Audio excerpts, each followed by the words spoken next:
This is a lot better than guarding the Capitol in Wyoming, but it's a lot more confusing. It's a vlog at day 389. I'm gonna figure this out.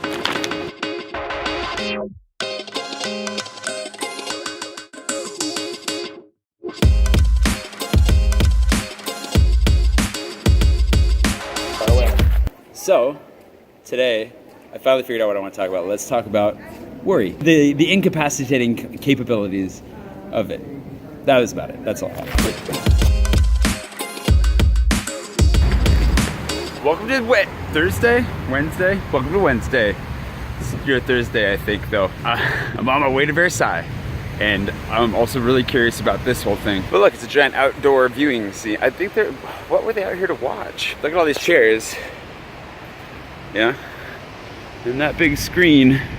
They're out here watching something. Something to do with the Olympics, I'm guessing. Whatever they're out here watching, I'm sure it was like Groundhog Day or something. Very sporty.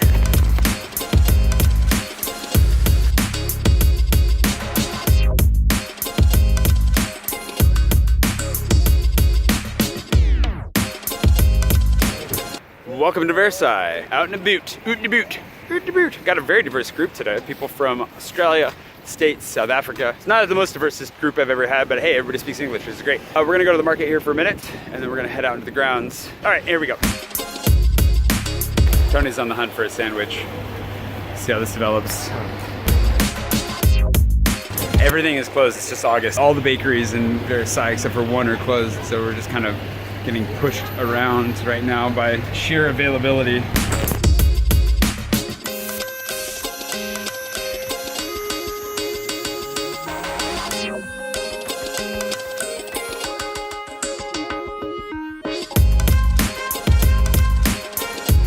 Are already all turning. This is crazy. It's August. What the heck is happening? Why are you brown? He's gonna get distracted by potential snacks and then he's gonna try. Keep walking, Marcel. You got it. Look at that face. You got it, buddy. Scrape that belly.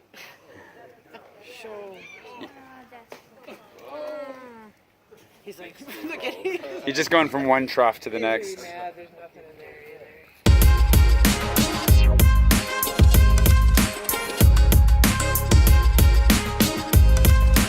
So why worry? I feel like I've just been kind of noting recently, especially with the high levels of stress that I should be under, considering how uncertain pretty much everything in my life is right now. That worry is one of those things that I probably could be completely crippled by right now. And it's one of those interesting things to notice that, like, in the past, it's a combination probably of having grown a fair amount and also that level of like intentionality within how I treat life and how I approach things. But I definitely am not feeling the sheer volume of stress right now that I think I normally would be. And so that's a good sign of growth. But there's no point in worrying. I think ultimately there's no point, and that's what I remind myself of, and I think that's one of the most helpful parts. Missed it.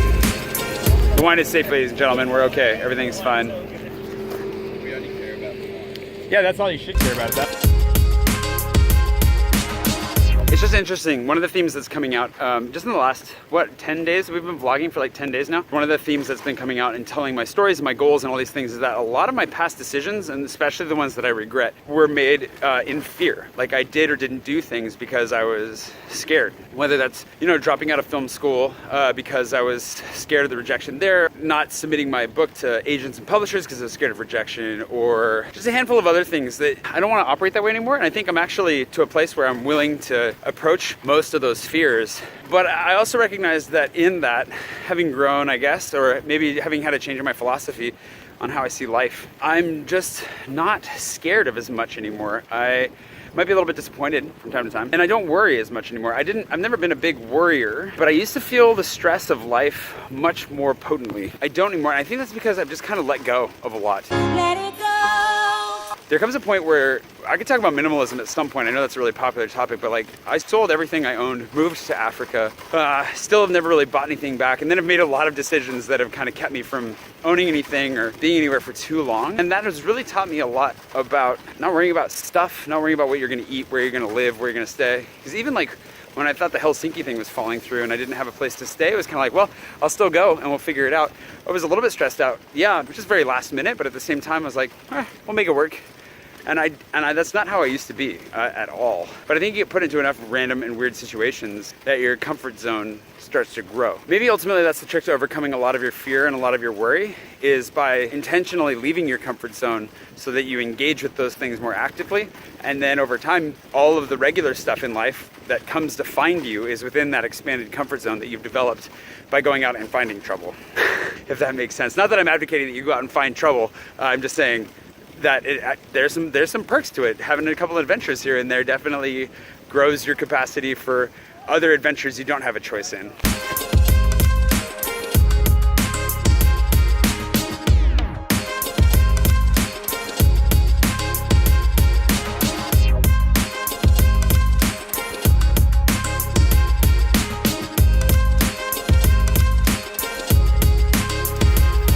It got really wet.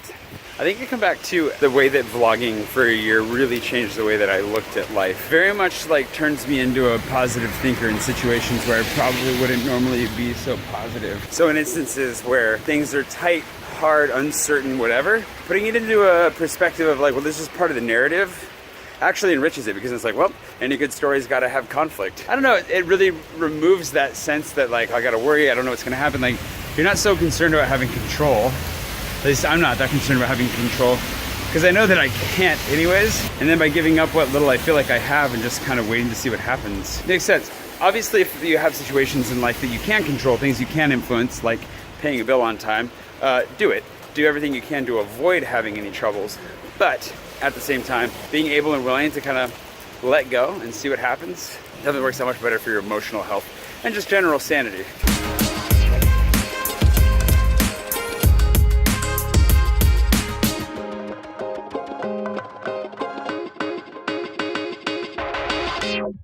I'm soaked. Maybe I'm not just a terribly anxious person, but I feel like I've been living outside of the realm of anything resembling my comfort zone for long enough that it takes a little extra to make me uncomfortable, I guess. I'm not trying to challenge anybody on that. I don't want you to make me feel uncomfortable. Just saying, I do okay.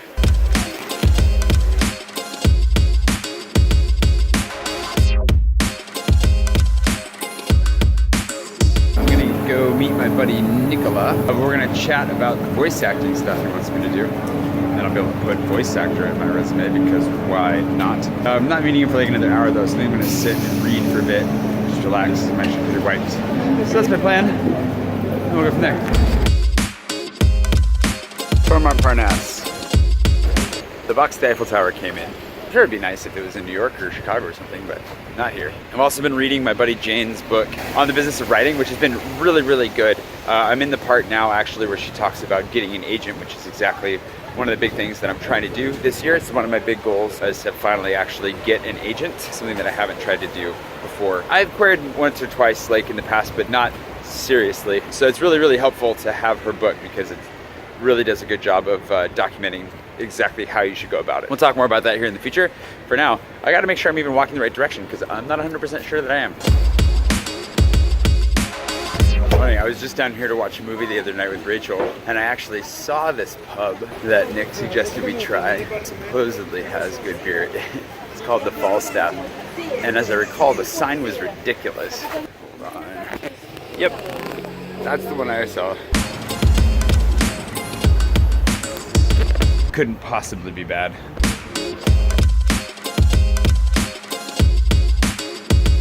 Great time with Nicholas. I didn't even think to film him while we were in there. We were just having a good time. Love that guy. Oh, I love that guy. Such a good time.